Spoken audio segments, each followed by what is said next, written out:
The funding for this video is provided by the amazing members of our Patreon. Also contributions from viewers like you. Thank you. Yeah, I started from PBS Kids. What you gonna do? Fight me? Anyway, roll the video.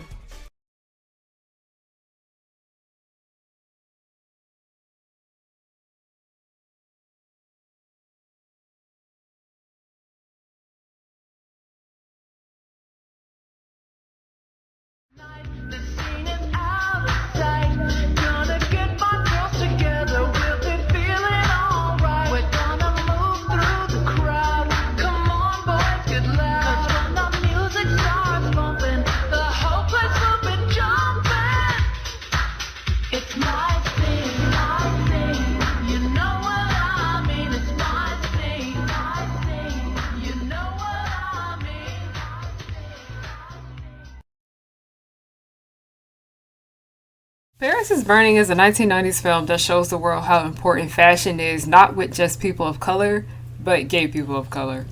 The history of fashion is very non-white and non-straight. Paris is Burning is literal proof of that. Not with just casual wear, but luxury fashion just as well. Dior, YSL, Christian Louboutin. All three of these brands were created by gay men. Gay French men, to be exact. You'll learn why that's important in a little bit. Jay Jackson, a gay black man who was born in New York but made history in the fashion scene in Paris during the 70s with his designs for musicians, films, and other designers. He was around way more than people know, and he was often uncredited for his work. And we blame that on this little thing called racism. What most people don't realize, unless they capture certain things like the date, 1974, this is New York City. Jay Jackson producing garments, his brand, a divisional collection underneath Benson and Partners. But if you came out of that room, you would have saw that he was still in Paris, producing for other designers. So I find that Jay Jackson is super multifaceted because he was able to produce for these collections which showed up in WWE, as well as producing in Paris in tandem. One of the other things that I can say that many people ask, well, I'll be able to find him in WWD, and I tell them that you won't because WWD does not track Jay Jackson in their metadata. I found that out when I was doing research for my master's thesis. Kamari Lee Simmons, a model that went on to create her own fashion brand, Baby Fat, which was a staple of 2000s fashion. Because of the rise of that era coming back, Baby Fat has relaunched. The crowd and hear them roar. This is from me to you. Just keep dreaming. Keep on dreaming. Aurora James, the creator of Brother Valley's, a fashion line that relies heavily on African designs and is also created and produced in Africa. It's really cool. So working in Africa, that's the sort of thing that you learn and figure out, and I've learned so much from the different artisans there, and so we build that into the collection every season. Literally the most popular new luxury brand, Telfire, that one that you see everyone wearing nowadays. I'm not hating, okay? The bag is just super duper cute, okay? But everyone got one. Telfire was created by a gay black man, Telfire Clements. The idea that you can't or can wear something and you need to be this to do that, I think a lot of that's disappearing. I'm including people in my world. I feel rather than trying to cater to everybody in the world. I have expressed my feelings about Miraculous Ladybug's fashion being terrible. And plenty of you guys kind of missed the mark with that, as those videos were just me and my friends roasting the fashion of the show because it's terrible and we just wanted to laugh at it.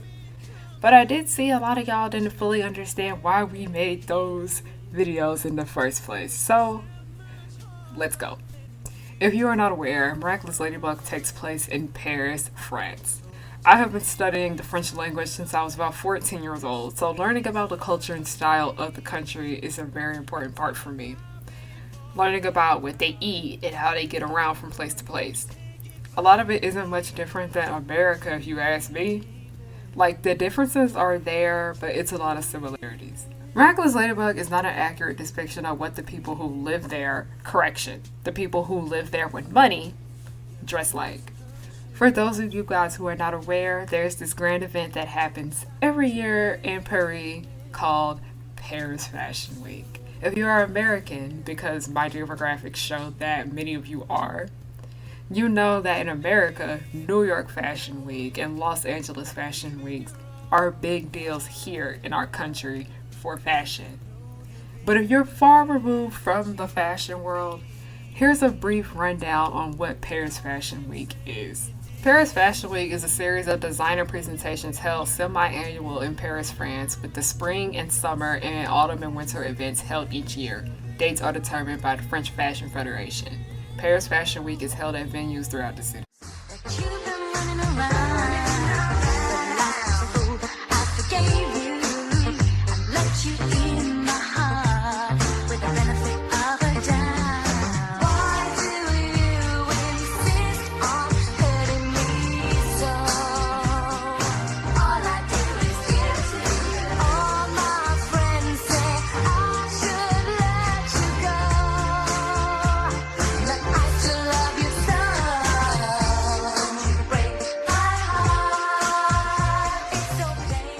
Now, you guys have somewhat of an idea of what fashion means to the city. If Miraculous Ladybug was just a show that took place in Paris and the city didn't contribute much to its story, fine, whatever. The horrible fashion wouldn't matter.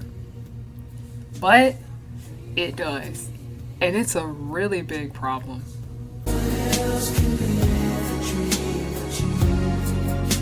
Just go ahead and live the dream. Anything in life can happen if you give us to know you do. Ain't no living.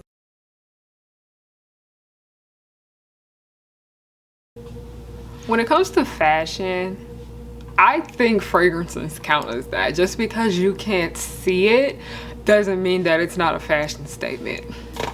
I always think every cute outfit needs to have a nice fragrance to go along with that. You do not want to be looking like the bomb.com and smelling like air. You don't want that, okay? But plenty of people know that a lot of these luxury brands, the ones that we are discussing in this video, they do have very, very pricey perfumes, and not everybody wants to spend $100 on a perfume they're most likely not even gonna use the entire bottle up for. It starts to add up, and as someone that likes to use different fragrances for my cosplays, it's about time that I made some differences, and that's when I started using Dossier. Dossier basically is a brand that makes fragrances. They literally make a fragrance that smells exactly like the high-end luxury brands one, but it's literally for a fraction of the cost. You're talking $20, $30, $40 for perfumes that run to $100 to up to $200.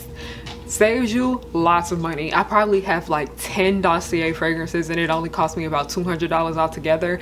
If I had 10 of other fragrances, it would probably be like almost $1,000. We don't need that. But here, this is the one that I wear every day. This is the one I think that speaks to me, and it reminds me a lot of my favorite female characters that are very strong-willed women. It's called Fruity Almond. I love it so much. The notes in it are almond and peach, and then it also has vanilla and cocoa in it, and I would literally use anything that has vanilla in it. Do you ever smell something that just smells so nice to you? Do you just want to shove it up your nose? That's how I feel with this fragrance. Now, the next fragrance I want to speak about is Fruity Brown Sugar. It's funny because when I was picking out these fragrances, I always tend to think of which fictional characters that they remind me of. And what do you know? Fruity Brown Sugar reminds me a lot of Marinette. And you know Marinette, she's the baker's girl. That's what they refer to her in the show, but she's also a fashion designer. So when I think of that, I'm thinking of something that's sweet, but also something that like, oh, you'll remember how that smells, because while it smells sweet, it doesn't smell like everything else. And I think the perfect fragrance for her would be Fruity Brown Sugar. And then the last one I want to talk about is Fruity Neroli. This is the one that I used when I went to MomoCon and I was dressed up as Maddie Perez.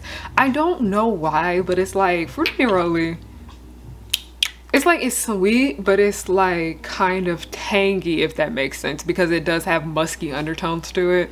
And while Maddie is somebody that I do think would smell sweet, I feel like she doesn't want to be like overpoweringly sweet. Like, she's not going to sit here and smell like a Bath and Body Works fragrance. She's going to smell a little bit more subtle, if that makes sense. And that's, if you want subtle with your fragrances, musk is the way to go. Musk is something that I didn't even realize I liked, because when I was younger, you know, when you're a kid, everybody wants to wear the fruity, vanilla-y fragrances. They don't want to experiment with other things. And musk is something that I was always scared to experiment with, because I was like, the other girls in my school are not wearing this. And I was like, wait a minute, I like musk. And that is why I enjoy Fruity Neroli so much. You can get all these fragrances on Dossier. I have a code on the screen for you guys to use, iNickel10, for 10% off your order, and that actually does make a big difference. I can't stand those companies that be like 10% off and then just be paying for the shipping. No, because of all the great deals that you're getting with Dossier, you're getting high-end luxury dupes, and you're getting 10% off. It's an amazing deal. And also, they're also running deals all the time there. I actually highly recommend this company, and thank you, Dossier, for working with me.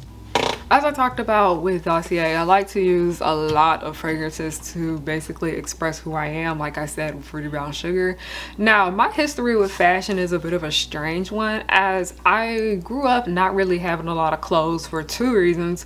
One, we didn't really have the money to buy me a lot of clothing because we were on the poor side. And two, I went to schools that wore uniforms. So in order for me to express how I felt about fashion, I would, you know, go online. I would go on everythinggirl.com and I would go on play all the dress up games. I played the My Scene dress up game all the time. I go on Girls Go games. I went on Stardoll. I would literally go to these different websites and create different kinds of outfits, because it would have been so nice if I got to do that in real life, but I got to do that through video games. So when I graduated high school and I actually got a job and started working, that's when I started to experiment with different kinds of fashion. Because when I look back at a lot of my childhood pictures, my clothing didn't really express who I was as a person. But now as an adult, and I have the money to get other clothing, it does. And I'm still experimenting, I'd say. I like to say that I don't really have one set aesthetic. Like, usually my aesthetic when it comes to me, I love gold jewelry, I love black or dark painted nails. They're not painted today,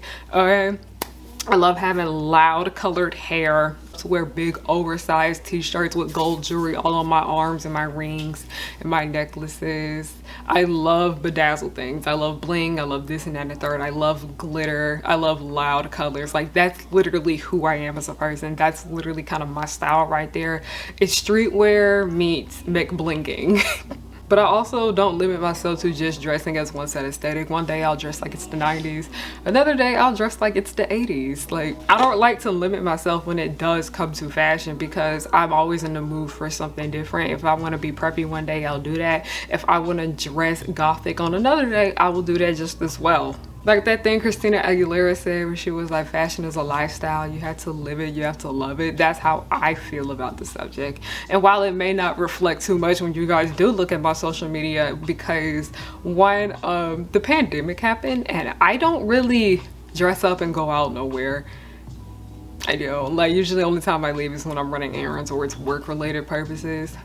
But I do have numerous cute clothes, and I do have so many pieces of outfits that I would love to put together. It's just I have nowhere to wear them to. I watched so many girly shows growing up simply because I wanted to see characters wearing super cute clothing. What drew me so much into Sugar Kara as a kid is because of the way Amu would dress. She would have a new outfit every so often. And it's funny because I discovered Sugar Kara through the library. Like, discovering anime in the past is so different than how it is now, because I literally was just in the manga section of my local library, and what drew me into picking up the book and reading it was her outfit. And some of the enjoyment I got from watching this series and reading the manga came from, what is Amu going to wear next? And I appreciate how they put so much effort into her clothing, as she was the main girl. Part of the excitement that I got from watching this with After Zack and Cody came from what London was going to wear in every episode. I liked the way Totally Spies looked more than the show itself, because I wanted to simply see what the characters were wearing. True Jackson VP was so-so, but the show revolved around fashion, and that's what kept me coming back, because of the new pieces that the workers in the show were making. So much of what I like, the way it looks, draws me in. Fashion is a big part of my own personal work with my novella Justice for Nito. It was moderately inspired by the movie Blow Up, a movie about the modeling world and the people within it. And that's why fashion in my web series, The Progenies, which you guys should check out, mattered to me so much because I wanted it to be something about the series that stood out.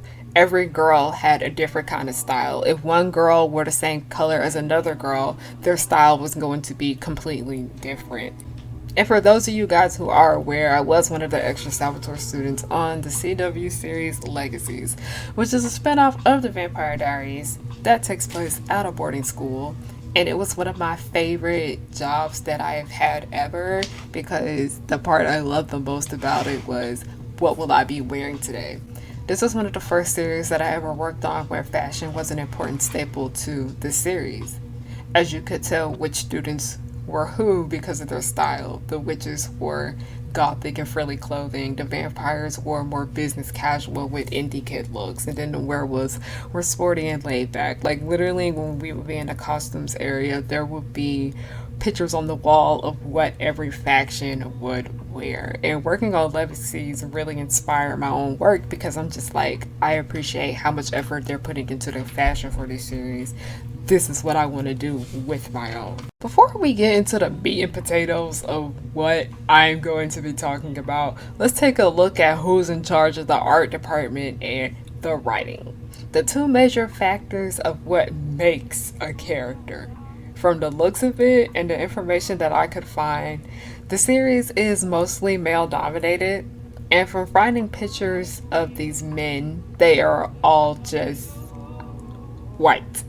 They're white, they're very plain and boring looking. And what I mean when I say that, I mean they look like any other white man I would see walking around Buckhead, Atlanta.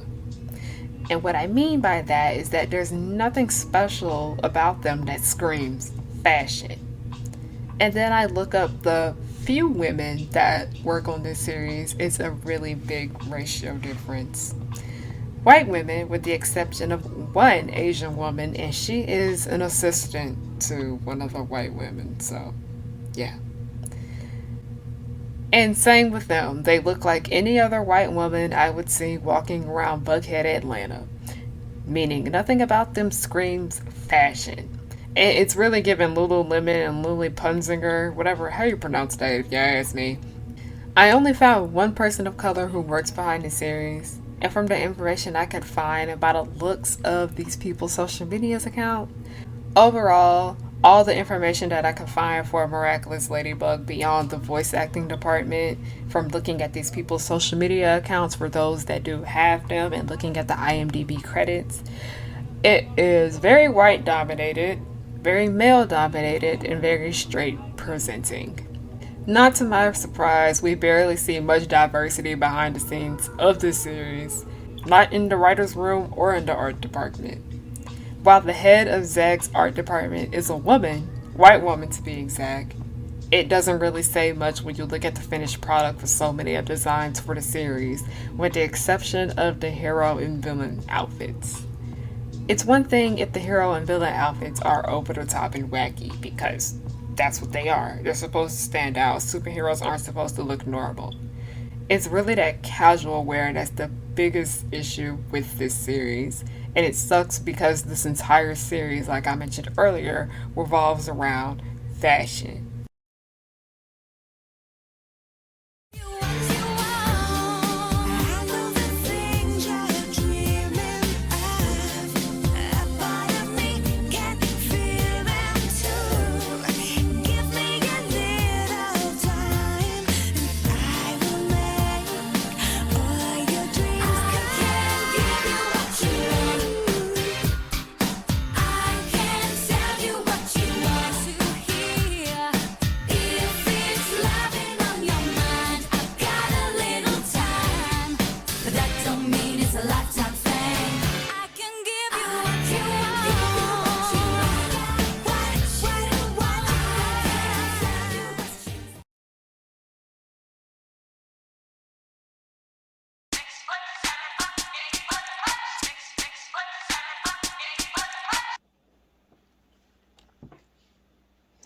Let the roast begin. Yes, I'm gonna sit here and do this in my PJs because I can, and you can't stop me. I don't care what nobody says. I look cute like this. But anyway, Most of the outfit choices in this show are just straight awful. And we're not going to sit here and talk about every single last one of them because I don't want to hold up too much of your time. I've already held up about 15 minutes of it. So we're going to remove a lot of characters and just narrow it down to the ones whose fashion actually matters the most to them. So we're bringing it down to the models, the designers, and the artists, as in musicians. Jagged Stone looks a mess. XY looks a mess. Gabriel, for sure, looks a mess. No, I think this might be the most disappointing one because he's literally rich off of fashion and he looks like that. Chloe. Okay, I'll get that one a pass. Audrey. She gets a pass on it too. Marinette. We gotta get some work. Some work needs to be taken care of. For Marinette to be someone who aspires to be a fashion designer, as she already is, and we see it, they even had an entire special segment about how she likes fashion. Her outfit choices and choice, because we rarely see her change clothes, only a few times, do not reflect that. And the same thing applies to Gabriel Gress just as well, as he's literally where Marinette used to be. It can be implied that Gabriel has been designing since he was a child, like Marinette has too. And I was just like, okay, you've been in fashion for this long. Baby, why are you wearing a tie that makes you look like a peppermint with bright red pants? You're not a fashionista, dude. You look like it. Now let me show you guys some shows where the fictional characters are involved heavily in fashion and it actually reflects that. Rainbow High in general, it's a performing arts school, but it focuses heavily on the fashion within the series, and that reflects with every single character. Because of the outfit choices that the girls wear, we will get an idea of how they are in real life. I think this really reflects well when it comes to Jade's character because Jade is more on the tougher side and we see that so much of her art comes out of her face with her makeup and not so much with her outfits, where her outfits are more streetwear and casual wear, which are still very stylish, but we see that she's like, yeah, all the dresses and all of that, I don't go there. I want to focus on makeup. One critique that I do have to give Rainbow High when it comes to his fashion is that sometimes it feels as if all the girls are wearing different variations of the same outfit. Like sometimes that individuality is not there. Like, yeah, we had that individuality with Jade and Bella to a certain extent because Bella has that preppy schoolgirl look going on. A lot of the other girls, it's just giving baddie. That's all it's giving, which is not a problem. But one thing about Rainbow High, though, is that instead of it being put out in different outfits, each color represents each girl. So while every girl is wearing like a different variation of like a baddie type outfit, it's a different color. Moving on, we need to get into Neighborhood Story. I've been talking about Neighborhood Story quite a lot this year on my channel. If you guys are not aware, Neighborhood Story, you're probably not aware because it has no buzz in America. Literally, it gets treated like dirt here. It is basically the prequel series to Ai Yazawa's Paradise Kiss. Because y'all was getting on me because I mispronounced her last name. I apologize. But basically, Neighborhood Story is a story about Mikako and how she wants to be a fashion designer. And she already is. She's literally in school for fashion designing. And when we see her, she is in her bedroom making clothes. And then she's out wearing those. And so much of her... There's a cricket outside.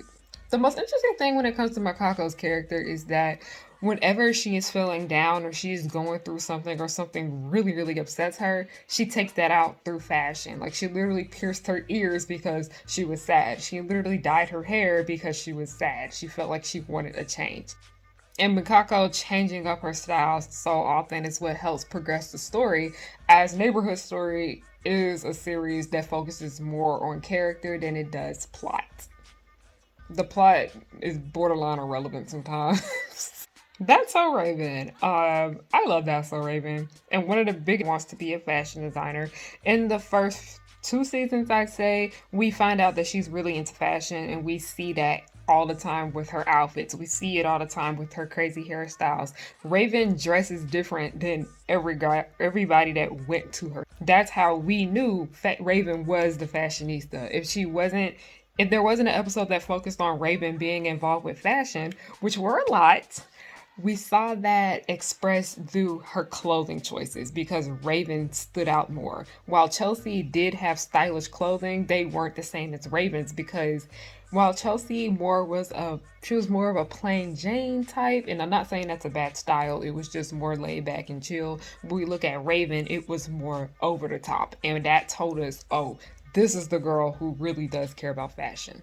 Next, I want to get into The Parkers, as The Parkers is a series that I think revolves around fashion just as well, because as we open up, we find out about Kim Parker and her mother, and they both share similar styles. They like to dress alike. They express themselves through their clothing. And I kid you not, my sister even said it. I think so much of the budget for this series went to Nikki and Kim's costumes. I kid you not. Because I'm not saying that the other characters in the show dress badly, but you can see that they put so much effort and detail into what Kim and Nikki were going to wear. Because a lot of the pieces that they were wearing weren't pieces that you can just go out and buy. A lot of those pieces were specifically made for them, because you can tell you can't find a whole bunch of that stuff that they wore. Okay, you can't. And then we also saw it a lot with their hair, as Nikki always wore them baps hairstyles. If you know what the baps hairstyle is, if you're not black, you probably don't know what it is. You don't know what the hairstyle I'm talking about. And like I said, with Neighborhood Story and with That's a Raven, even if the episode does not focus on fashion, because Rainbow High has this too. If the episode is not focused on fashion, we can still tell, oh, this is a show where fashion really does matter by the way the main character is dressed, because they're dressed over the top. And we do actually get to see Kim be involved with clothes. She ended up getting a job where she was dealing with clothing, and then the series ends with her going to fashion school. And while Nikki wasn't really focused too much on having fashion as a career like her daughter, we did see that she truly did care about it, because she put so much effort into what she was going to wear every day. Nikki Parker never missed. Now, when we get to the main character of Miraculous Ladybug, it's sad because this applies to the main character and the main antagonist, Gabriel Grace. Marinette looks very plain. She looks very boring. I am aware that the flower that is on her shirt is her design, but overall, her look is not screaming fashionista to me like it is with the other lead girls in these other series that I brought up. And speaking of her designs are not the best in my opinion. They're cute, but they're not giving. I'm mad because I have on the outline right here. It's so mean. It says her designs suck too. Let's actually get into the designs that are actually cute. I think her purse is super duper cute. It's nice to know that she made her own purse. It's nice to see that she made her own logo that is on her series. That little friendship bracelet that she made for Adrian, adorable. I truly did like that. But let's get into the other designs that are an actual problem. That hat, ugly. I'm sorry. I do not like Mr. Pigeon's hat. It's just straight boring. It's not ugly. It's just boring. But those glasses, them sunglasses that she designed for Jagged Stone, first of all, he is too old to be wearing those. He looked extremely goofy. Very, very goofy. An extremely goofy movie vibe. Those sunglasses are hideous. That scarf that she got for Adrian, boring. And then the costumes that she designed for Zoe and Maylin to wear in the movie. It's not even just that, because I understand that's what the movie called for, because a lot of times films don't really focus too much on fashion. They just kind of just need something to go. I get that. But that's not the first time that we actually seen her with somebody use her designs and her pieces, and they're actually extremely boring, because when she went to go do the photo shoot with Julika and Alia and all of her other friends like Rose, Adrian was there, Alex was there too. Those designs were not giving. They were extremely boring. Like, I kid you not, I would literally walk out and I would see somebody wear their outfit in Walmart and it would look like they could have bought that at Walmart. It was just a plain shirt, plain earrings, just the beret. It was not giving. Correction. It was not giving fashionista. It was not giving fashion as a lifestyle. You had to live it. You have to love it. It's giving the clothes are wearing you. You're not wearing clothes.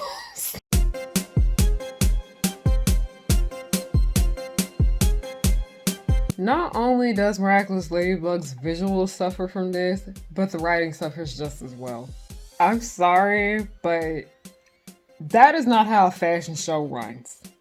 It's not. That is not how they go. And before anyone tries to come for me, I have been to quite a few fashion shows in my life, and I plan to keep going to more. First of all, why are children at fashion shows by themselves? A lot of fashion shows do not let anyone under the age of 18 in there without adult supervision. Those children's parents are not in there with them. And they got front row seats on top of that. Anyway, why is a 14-year-old handling the music? That's a no-go. I love Nino. Nino's great, but like, no. That's not right. And then also, another thing about these fashion shows, when it comes to fashion, you need models.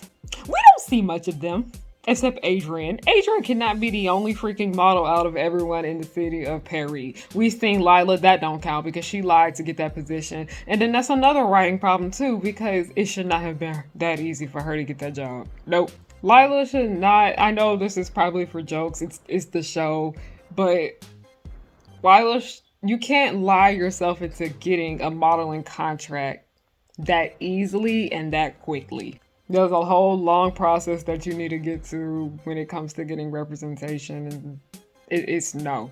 Correction. It should not have been that easy for a 14-year-old girl to get a modeling job, a modeling contract without her parents' permission. Like, yeah, her mother gave her the permission to do that, but then that's also another continuity error because children cannot be on set by themselves without their parent or guardian there with them. Adrian's cool because he has Mr. Gorilla over there being his legal guardian as he is his bodyguard. He is in charge of him when he leaves the house because, you know, Gabriel is busy, you know, terrorizing people in the city.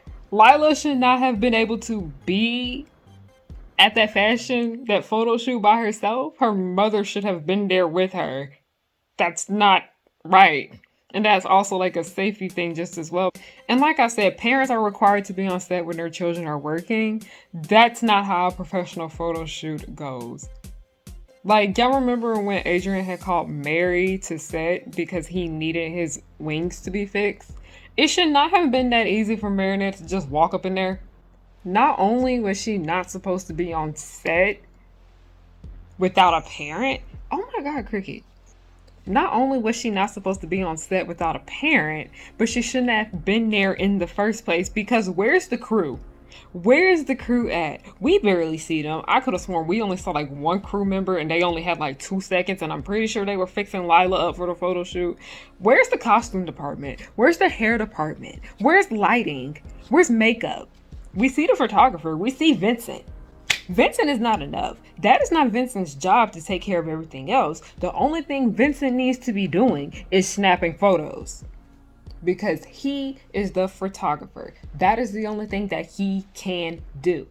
Okay, me again. Another thing about Vincent is that I noticed that while he is like let me just say all of these photographers are professional, but Vincent has done like, you know, photography for luxury brands, like high-end stuff.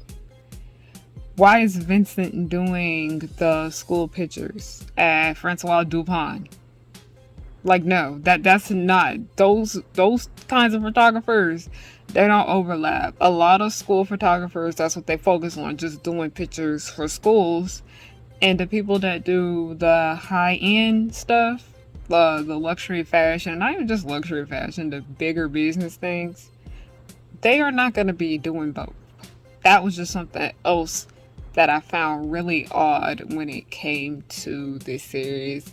In my opinion, this show likes to reuse their characters a lot for different situations and scenarios. Like how I mentioned with Nino being the DJ. While, yeah, Nino is a DJ, we are more likely going to see Nino DJing at like a school dance or at a birthday party or so. Nino would not be DJing for a luxury fashion show. Like, this show always tends to like rotate characters around, and it ends up putting them in positions where it just logically would not make sense. I know I was talking about how this show has too many characters, but when it comes to instances like this, they do need more because they end up reusing their characters for a lot of the situations that happen in the series, and it gets to a point where it's questionable and it gets kind of annoying because so many of these decisions do not make sense. Okay? Like, I get it with the entire fashion show thing, like why Adrian's classmates would be there to support Adrian in the fashion show. But also, like I mentioned earlier, you cannot get in, if you're under the age of 18, unless it's like a school fashion show where anyone of all ages can go. If you're going to a legit fashion show, you have to be there with a parent. You have to have parent supervision. And sometimes they don't even be letting kids into fashion shows. Stuff with this series just don't make sense sometimes. It's one thing when it was Marinette with her friends, with Alia and Julika and Rose and Alex and Adrian, when they did that little photo shoot on their own, because that wasn't a professional photo shoot. That was just like, hey, we need to get some shots for my designs. Can you help me up? I do stuff like that all the time with my friends. I do stuff like that with my brand. But when I'm in more professional settings, not everyone can do that, because Marinette was in charge of costumes, makeup, Alia was doing photography and helping with this and that and the third. No, there's different departments. Vincent is photography. That is all he can do. Where are the other people there to help them? Your makeup needs to be touched up. If your costume gets messed up, you have to have a costumer come on set. If the lighting is off, you need somebody there to fix that. These people are nowhere around. And where's the PAs? Like, I'm sorry. I'm pretty bad because I'm just like, this isn't right. But moving back to Marinette, the more this series goes on, the less we see of her being a fashion designer. And yes, you can argue that her responsibilities as a superhero take away time from that, which is low-key a mess, because while it takes away time from Adrian just as well, we still see him modeling. But I get it, I understand she has more responsibilities, but it's even before her responsibilities as Guardian came up. We still barely saw her fashion design in the first place. I'm not surprised to see how less of this part of her is in the story the more it goes on, because it was something the show has struggled with since season 1. We only saw her draw one time in season 1. We didn't see her draw at all in season 2. We saw her draw once in season 3. Season 4 was a headache. This show does not know what to do with this fashion storyline. It's not even with just Marinette, the main character. They low-key don't know what to do with it with Gabriel just as well, because last time I checked, Gabriel designs clothes. He designs jewelry. He designs accessories. Why is Gabriel making technology? Like I mentioned, Marinette's designs, when we actually do see her make stuff, they're very boring. It's frustrating how this show knows more of what to do with Marinette being a baker, and she's not technically even a baker because she didn't ask for that profession. She's literally helping her parents out in their restaurant. They know more of what to do with her profession that she doesn't really care too much for as fashion than they do with what she actually has passion for. And oh my gosh, I just keep bringing up a neighborhood story, but again, even if the episodes are not focused on fashion, we still see Makako sewing and putting together pieces, picking out outfits, putting things together. Her outfits change so often. And I understand it comes to money. I understand they can only afford to do so much. That's why a lot of cartoon characters only have one outfit. That is like, it costs more to get more clothes. I understand. I get that. But y'all should have put that into consideration if y'all were going to have a show about a girl being a fashion designer. I'm sorry. Y'all should have thought more clearly about that. Makako is what Marinette should be. Fashion means everything to Marinette. It's hard to tell. And like I mentioned earlier, she's not really the only character in this show that has this problem. We see that drawing means everything to Nathaniel. We barely see him. And they do better with Nathaniel than they do Marinette low-key, because while we see Marinette all the time, why, please tell me, Nathaniel draws. Why is Nathaniel's appearances with drawing about on the same level of Marinette's appearance with dealing with fashion? That is not good. Rose likes to sing and write music. Why we only see her sing one song? There's only like 2 kids in that class that I can tell actually have a passion for what they do. And one, that's Alex, because even when the story ain't focused on her, we see her skating around. We see her being sporty. Great. We love that. But the character I think they do this the best with is Alia, as Alia is a blogger. And you want to know why I think they do it the best with Alia? Because she is the only character that I think they know how to work her passion and talent into the story. And I keep bringing up Ayazawa's work, but bringing up Paradise Kiss, the sequel to Neighborhood Story, we see how an actual photo shoot goes. We see how an actual fashion show goes just as well. And I know you're probably sitting here thinking, Harry, why are you so bothered by this? It ain't that deep. Yes, it is. If the people in charge of this show wanted to make a show that revolved around the fashion world, they should have done way more research on how it actually functions. Like mentioning My Scene Goes Hollywood. My Scene Goes Hollywood has to be one of the most accurate depictions I have seen of the film industry in media. And it's funny because that's a kid cartoon movie. Literally about how they want to go meet Lindsay Lohan. Why was that film... that representation was so equal. Like, I understand everything that was going on there. If they can do it, y'all can too. Like, I just hate this entire notion that so many people have where they feel as if you have to talk stupid to the audience when your main audience that you're trying to get the attention of is children. I'm like, no, actually show them how these places function. I appreciate that My Scene Goes Hollywood did that. I wish Miraculous Ladybug would do that. The role of the LGBTQ community in the liberation of the fashion industry. If we're being honest, it is not impossible to get misguided about the individual's sexuality or orientation based on how they dress. This can be credited to the increased flamboyance of the mainstream fashion industry. Fashion houses have had to keep up with the increased popularity of gender-fluid clothing while remaining true to the aesthetics of different LGBTQ subcultures. Although this may seem like a lot of pressure, it does reduce the rigid of clothing across the spectrum. We can't truly say that gay men come with a creative gene, but it's also hard to ignore the amount of influence they have on fashion and design. Is this adjustable bias? Although there are great heterosexual designers, gay men tend to understand the fashion assignment a bit better. According to most exhibitors, gay designers tend to be definitive and admired. They recreate traditional role styles and statements, but these are assembled with great sex appeal and more glamour. In addition, such pieces are made with bold individual. Technically, gay designers created a fashion language that seems to be dominating the industry. I want to talk a bit more about Paris is Burning, as Paris is Burning is a 90s documentary film about the Black and Latino LGBT community in New York. So much of this movie, we see that everyone's clothing, makeup, and hair expresses who they are. They come to these balls, and this is how they are able to bond with one another and feel safe together, as balls are used as a safe space for the LGBTQ community. And I also would like to make a note how gay people were treated in the 80s, as Paris is Burning was filmed in the 80s. It is a lot different now than it was back then.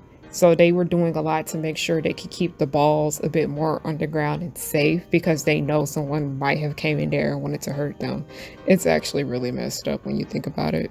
There was even a part of the film about how people will come from different parts of the state and they would come to these ball events and they would dress up to show everyone who they are as a person. Fashion is an important factor to the LGBT community, along with cis hetero women just as well, and people of color. So it makes no sense why you would have an entire show that focuses on fashion with them barely being included, on screen and behind the scenes. The lack of diversity behind the scenes for Miraculous Ladybug results in 90% of the problems that it has. It could all simply have been avoided if they had a variety of people working behind the scenes of it. I have expressed numerous times that the problems with Miraculous Ladybug is that cis hetero white men are in charge of it, with a few white women here and there. But you know, the person that is the head of it all is a straight white man. I feel like Miraculous Ladybug really could take some notes from the creative team on Craigie Creek. While Craigie Creek was created by white people, they let black people have so much influence over it because the show is about, you guessed it, black people. Miraculous Ladybug is a show that focuses heavily on the fashion world, and the people that you usually typically see involved with fashion that has been proven with history and what you see on the runways and so on and so forth, it's not reflecting with them.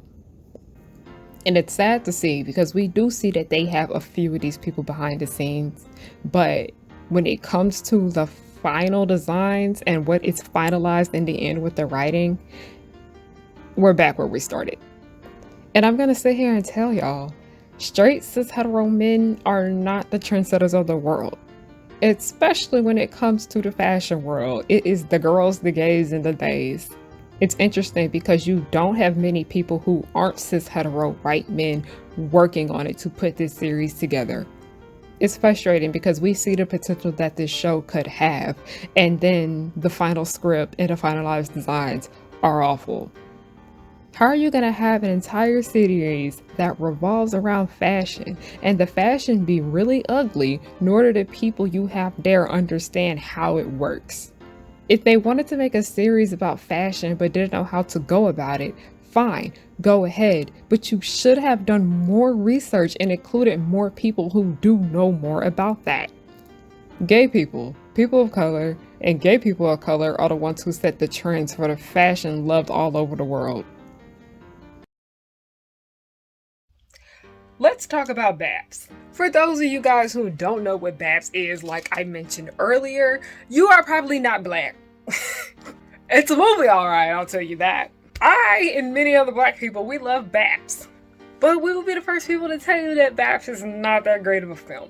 It's a fun movie. You want to be entertained, that's the kind of movie you want. But if you want something with like substance and something that actually is good, this ain't it. But like with Totally Spies and Bratz and all of these other shows that aren't so great to begin with, what is it about them that sells it? The same thing that sells those shows is what sold BAPS, and that is the aesthetic. When everyone thinks about BAPS, they don't even really think about what happened in the movie. First of all, the first time you hear the word BAP, what will come in your brain is that hairstyle. While I do appreciate BAPS and what it has done for me as a black woman, as it is a movie that has helped me a lot with my confidence, it's okay to admit that it's not great, but I could appreciate what made it so good. And the thing about BAPS is what made the movie was the way it looked. It's visually stunning. I love the aesthetic of it all. I love the hairstyles. Like, I was just so excited to see the hairstyles the girls would wear. I love how they would wear like girls in their teeth, and I love the leopard print and all of their like wacky costumes. Even the set design was just cute. Like, BAPS is a really, really cute looking film. And that's why so many people were drawn to it. If BAPS was just a bad movie that didn't look good, like The Valley of the Dolls, like I'm pretty sure BAPS is like the white equivalent of The Valley of the Dolls. Comment down below if you think that. But if it didn't look aesthetically pleasing, a lot of people would not bat an eye at this film. I feel like part of the reason why Miraculous Ladybug gets so much flack from everyone is because while it is a bad show that does have a lot of potential, it don't look the best. That's why so many people tend to go so hard on it, because that's just something that I have noticed a lot nowadays when I'm watching movie reviews and such. Like, if the movie looks aesthetically pleasing but it's not that great, like the fashion is there, the hair is there, the makeup is there, the fashion is great, the set design is nice, people are a tad bit nicer on it. That's just something that I've noted. It's funny how we talk about pretty privilege when it comes to people, but it also does apply to films and television shows just as well, as a lot of people are more likely to watch something that looks a lot nicer, but then also people are likely to give something more slack if it looks nicer just as well. I feel like so much of like why people have no problem going hard on Miraculous, like me, is because it doesn't look that cute to begin with. As usual, so many of the problems with this show are because of its lack of diversity and basic research. Like I said 3 times already in this video. Y'all be asking me, why do you keep watching this show if it pisses you off? And I keep watching it because I see the potential that it has. The series being about fashion is what drew me into it. Mr. Pigeon was one of the first few episodes of the series that I saw on Nickelodeon. Seeing that Marinette wanted to be a fashion designer and did what she liked to do, it made me interested in her character. While I didn't like what she designed, her designing is what drew me towards her. We barely see her do anything with fashion anymore, and when we do, it's very boring or very ugly. And it's just kind of obvious that the development for the fashion storyline in this series wasn't done the best. So much of Miraculous Ladybug feels like this just as well. You have a great setup, but the execution is terrible and makes no sense. It also makes no sense why the fashion in the show is just butt ugly. When that's what it's about. If they were going to make a show where fashion was an important factor, they could have taken the time to give the characters better casual outfits. How in the world are you a fashion designer and you wear that ugly tie every single day? I realize that some of the problems with this show's production is that they aren't open to having different kinds of people contribute to it. They're not open to listening to others, and they're not willing to ask for help. And it's a tad bit sad. Now I have something to tell the audience. If you think the fashion in the show is ugly, that is valid criticism because the nature of this series. Don't feel bad about that because it is atrocious, and it's because they don't want to let other kinds of people help create it. And that's pretty much it for this video. Thank you guys so much for watching. This one was a long one. It took me a while to get it done, but I'm happy. I really like the way this turned out. I really wanted to do more of like a documentary style kind of video, kind of a bit more put together, as I am trying new and fun things with my channel, because you can never stop growing, you can never stop learning, you can never stop improving. But like I said, thank you guys for watching. You guys want to know ways you can support me and I can make more kind of like documentary style videos like this. Support me on Patreon and support me on Buy Me a Ko-fi. You can either donate on Ko-fi or buy exclusive videos. Any little bit helps to support the channel. What else do I got? I have a web series called The Progenies. We have a GoFundMe link going on for that. Link to that will be down below. Thank you again, Dossier, with working with me on this one right here. You guys would like to use my code, the link will be down below just as well. Merchandise at harriyannahook.com. This is a new jacket that is coming soon to the store. These necklaces are already there. These sunglasses are on the site. Use Hotspot30 for 30% off your order. And don't forget to follow me on everything at Harriyanna, HARRIYANNA. Thank you guys so much for watching and have a good night. 'Cause I work hard to get to this point in my life. I'm blowing up, so don't hate, just congratulate. The Powerpuff Girls will just blow your mind. Buttercup like villain 3 at a time. Bubbles will smile while kicking your butt, and Blossom will lead them out of their rut. Cherish and Powerpuff, 2 of a kind. Both wanna save the world before bedtime. From Townsville, Memphis, New York to LA, the Powerpuff Girls are just here to stay. They coming through and fighting, and everyone they're shocking. You know no one can stop them all because of the